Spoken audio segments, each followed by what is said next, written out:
তো মমতা বন্দ্যোপাধ্যায় যেরকম একটা পরিস্থিতি করেছেন, নিউ টাউনকেই তো এখন প্রায় মিনি বাংলাদেশ বানিয়ে দেওয়া হচ্ছে।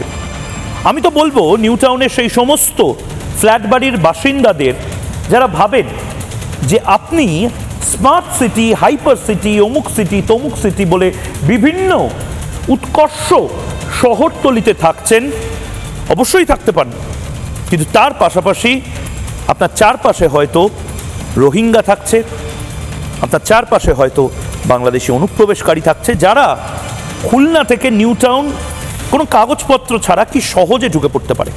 মানে এটাই উল্টোটা আপনি কিন্তু পারবেন না।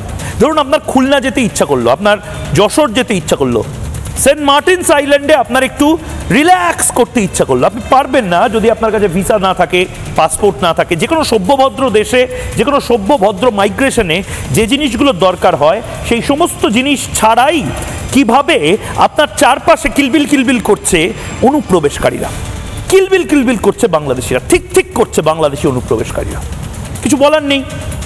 এই রিপোর্ট দেখানোর পরেও মমতা বন্দ্যোপাধ্যায়, রাজ্যের পুলিশ মন্ত্রী, মুখ্যমন্ত্রী বা অভিষেক বন্দ্যোপাধ্যায় বা তৃণমূল সরকারের টনক নড়বে না।